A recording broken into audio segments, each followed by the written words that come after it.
Bismillahirrahmanirrahim. Assalamualaikum warahmatullahi wabarakatuh. Kembali lagi kita di materi kalkulus 1 ya. Hari ini yang akan kita jelaskan yaitu mengenai bab baru, bab integral.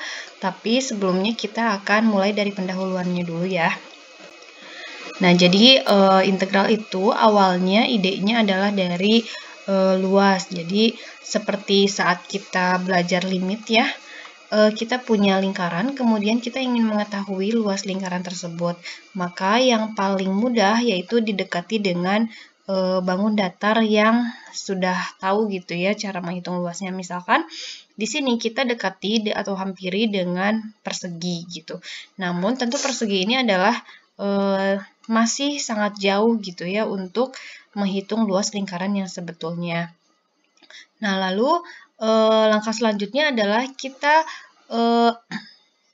buat misalkan si persegi ini ya, jadi banyak gitu sisinya. Jadi misalkan asalnya segi 4 gitu, kita jadi punya segi 8 gitu ya. Nah, di segi 8 ini juga belum menghampiri luas lingkaran yang sebenarnya gitu ya, karena di sini masih ada rongga-rongga gitu ya, sisa-sisa yang masih lumayan besar ya. Nah, kemudian selanjutnya kita terus gitu ya sudutnya kita perbanyak gitu ya seginya. Jadi misalkan kita punya segi ke N. Nah, kalau kita punya segi ke N, nanti lama-lama itu akan menghampiri luas lingkaran yang sebenarnya ya, meskipun misalkan masih ada sisa tapi itu sangat sedikit gitu ya. Jadi hampir mendekati luas lingkaran yang sebenarnya ya. Nah, kemudian pendekatan yang lain adalah kita tetap menghampiri pakai bangun datar ya, misalkan segi 4, namun kita dekati dari luar. Kalau yang tadi kan kita dekatinya dari dalam ya, jadi si perseginya ini atau misalkan segi 8-nya ini adanya di dalam lingkaran. Nah, kalau yang ini kita hampiri dia dari luar lingkaran ya. Nah, kasusnya kalau kita hampiri dia dari luar lingkaran, yang ada malah kelebihan ya. Jadi karena kita kan yang mau kita hitung adalah luas lingkaran ini ya, tapi kita dekati dari luar, maka kita akan punya kelebihan gitu. Jadi lebihnya ini masih banyak ya. Nah, kemudian kita buat ya seginya ini misalkan jadi lebih banyak gitu ya. Ini lebihnya makin sedikit nih. Jadi semakin banyak seginya gitu ya. Ini kelebihannya makin sedikit. Kita ujung-ujungnya nanti akan punya segi N misalkan ya. Nah, kalau segi N ini hampir mendekati luas lingkaran yang sebenarnya, walaupun di sini masih ada kelebihan ya sedikit gitu. Jadi itu poin pentingnya, kalau dari poligon dalam itu pasti kurang dari luas yang sebenarnya. Kalau pakai poligon luar itu pasti lebih dari yang sebenarnya ya, tapi sedikit aja. Nah, karena tadi kita nyatakan dengan segi banyak gitu ya, maka ini akan berlaku notasi sigma. Kenapa? Karena kalau kita amati ya, ini kan sebetulnya penjumlahan gitu ya. Kalau misalkan yang segi 8 ini, kalau kita mau menghitung lingkaran, kita sama aja kan menjumlahkan yang ini gitu ya, bagian-bagiannya gitu ya. Kalau segi ke N juga misalkan kita bisa menjumlahkan bagian-bagiannya ya. Kalau misalkan kita tarik semua sudutnya ke pusat, ini nah gini ya, bagian-bagian dari segitiga atau poligon. Ya, maka ini akan berlaku ya.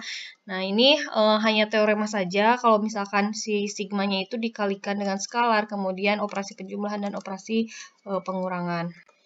Ya, kemudian di sini ada rumus khusus ya untuk notasi sigmanya tadi. Jadi kalau kita punya misalkan bentuknya seperti ini sama dengan ini ya, kita langsung ambil ininya. Kalau kuadrat ya, berarti ini sama saja bentuknya seperti ini dan seterusnya ya.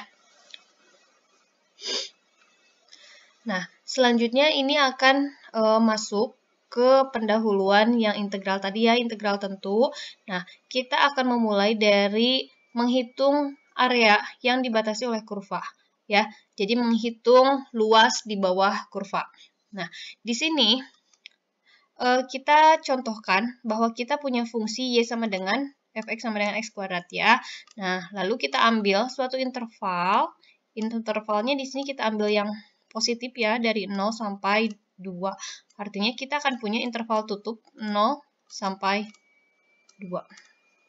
Nah, setelah itu, kita partisi, sama seperti menghitung lingkaran tadi, kita bagi kurva ini atau luas di bawah kurva ini menjadi bagian-bagian yang kecil.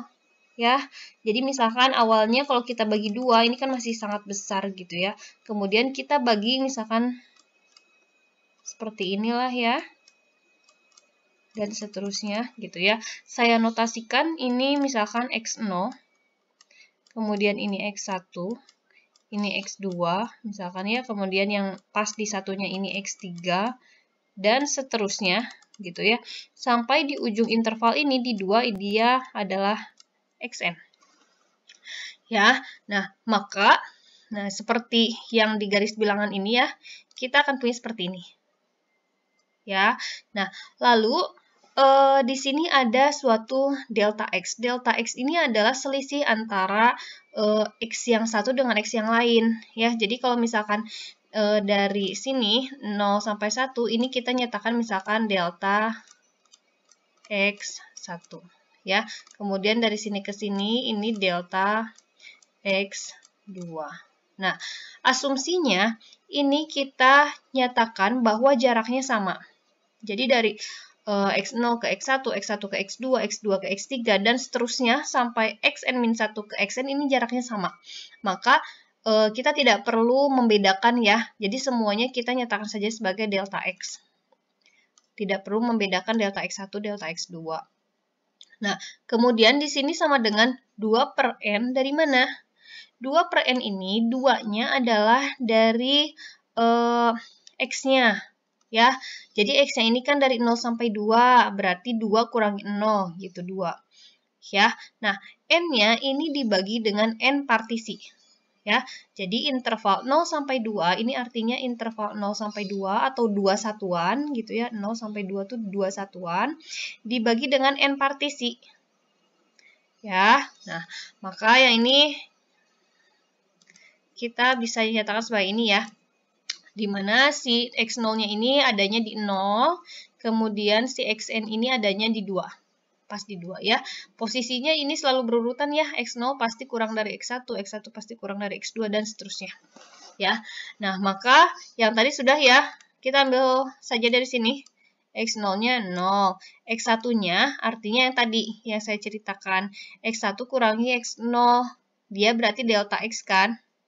Delta X-nya ini artinya 2 per N. Ya, jadi ini 2 dibagi N kan, dibagi berapa partisi? Ya, dibagi N. Nah, kalau X2 karena tadi jaraknya sama, artinya ini kan Xn juga, delta X juga. Ya, ini 2N, berarti ini juga sama dong 2N. Ya. Nah, karena sama, kita bisa mengartikan X2 ini ya sama aja lah. 2 per N ditambah 2 per N gitu ya. 2 per N sama dengan 4 per N. Atau ini adalah 2 kalinya dari delta X. Ya, 4 per N. Nah, kalau kita ganti indeksnya nih, tadi 1, 2 kita ganti jadi I, maka ini berubah jadi 2I per N. Ya, lebih jauhnya lagi kalau kita ganti jadi N-1 berarti N-1 kali 2 per N. Ya, jadi di posisi yang ini, ya, dia adalah segini. Ya, kemudian yang terakhir, betul nggak? Kalau misalkan kita ganti indeksnya jadi N, ini sama dengan 2. Betul ya? Karena tadi di sini Xn sama dengan 2. Ya, berarti formula kita dari awal gitu ya untuk mendefinisikan partisi ini sudah betul. Ya. Nah, seperti lingkaran tadi, kita akan dekati dia dari poligon dalam dulu. Ya, nah poligon dalam berarti kita mulai biasa ya dari X0 sampai Xn. Tapi yang perlu diingat adalah ketika kita mengambil poligon dalam, maka di sini kan ada tinggi poligon. Nah, tinggi poligon ini mengikuti yang mana? Mengikuti yang interval, mengikuti yang X sebelumnya. Ya, contoh, saya mau menghitung poligon yang ini. Ya, tinggi poligonnya adalah sebesar X1. Ya, kemudian saya mau menghitung poligonnya ini adalah setinggi X2 kan, kurva di X2. Ya, mau menghitung poligonnya ini sama dengan tinggi kurva di X3. Maka, ketika kita menghitung poligon dalam, kita cukup menyatakan sampai fx atau tinggi kurva di xn-1. Ingat ya, karena yang ini, poligon yang terakhir ini, tingginya adalah mengikuti kurva yang ini. Ya, kurva di xn-1. Kalau di xn ya, bayangkan kalau kita ambil yang di xn. Berarti yang tingginya di sini, harus ada yang ke sini dong. Harus ada tambahan lagi poligon dong. Padahal kurvanya atau intervalnya hanya sampai sini saja. Paham ya? Gitu. Jadi tetap kalau pakai poligon dalam, ini mulainya gampangnya gini lah. Mulainya dari x0, berakhirnya di xn-1. Begitu ya. Nah, artinya kalau kita pakai poligon, ya, persegi panjang. Berarti kan kita mau nyari luas persegi panjang. Tinggi kali, misalkan ini saya nyatakan sebagai lebar aja lah ya, karena nggak terlalu panjang. Ya, jadi lebar kali tinggi misalkan. Lebarnya berapa? Lebarnya itu kan delta X. Ya, jadi lebarnya sama dengan delta X kan. Tadi delta X-nya teratur. Ya, jadi cukup delta X, tidak usah delta X1, X2 gitu. Nah, tingginya berapa? Tingginya adalah, ini mengikuti kurva. Betul nggak? Ya, tingginya mengikuti kurva. Kurva di mana? Kalau yang X0 berarti kurva di X0. Kalau yang X1 berarti kurva di X1. Poligonnya ini di X1. Yang kurva yang ini mengikuti di X2. Gitu ya. Jadi, yang ini sebetulnya adalah tinggi poligon. Yang ini adalah lebar poligon. Kemudian kita jumlahkan, ini poligon yang ke-0 misalkan ya, ini poligon yang ke-1, poligon yang kedua, dan poligon yang terakhir. Ya, berarti ini tinggi kali lebar yang terakhir, poligon terakhir. Paham ya? Nah, setelah itu cara mencarinya, karena fx ini adalah x kuadrat, ya, maka kalau xi ya karena ini berindeks, kalau xi berarti jadinya xi dikuadratkan atau xi kuadrat, ya. Xi-nya ngambil dari mana? Dari yang tadi, dari yang ini, ya. Oke, kita langsung ambil 2i per n dikuadratkan. Delta x-nya tadi juga sudah kita ketahui, dia adalah 2 per n atau 2 ya, dari interval tutup 0 sampai 2 itu 2 satuan dibagi n partisi.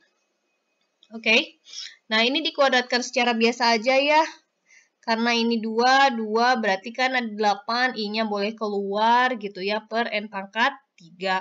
Nah, I yang ini pakai notasi sigma. Notasi sigma. Ya. Nah, ini notasi sigma untuk yang kuadrat ya. Nah, berarti kita bisa langsung aja kayak gini nih, bisa langsung ke tahap ini, atau bahkan kalian bisa, ini harusnya 8 per, ya. Atau kalian bahkan bisa langsung ke tahap yang ini. Ya, karena tadi sudah dijelaskan kan ya formula khususnya. Nah, setelah ini kita langsung bisa jalankan. Oh ya, di sini tadi karena dia akhirnya di n-1 ya, berarti dia harus, asalnya kan persamaannya n plus 1, terus 2n plus 1 kan. Nah, ini kita ganti nih jadi n-1 karena poligon dalam ya sampai n-1. Berarti kan ini n-1 plus 1. Yang ini 2n terus min 2 plus 1. Ya, yang ini n-1, yang ini jadi n, kemudian yang ini jadinya 2n-1. Oke. Nah, setelah ini ya udah kalian operasikan aja secara aljabar ya. Ini tinggal didistribusikan, kemudian nanti dapatnya seperti ini. Nah, setelah seperti ini, kita harus bagaimana? Nah, kita harus melimitkan n-nya menjadi tahingga, menuju tahingga. Kenapa? Karena ya tadi, semakin banyak partisinya, itu semakin mendekati luas yang sebenarnya. Gitu ya. Jadi yang kita ingin tuh, kita mau menghampiri luas yang sebenarnya, berarti poligonnya harus rapet banget, harus kecil banget, harus banyak banget. Gitu ya. Nah, maka n-nya kita buat menjadi tahingga. Ya, menjadi banyak banget. Ya, sehingga kalau misalkan ini dengan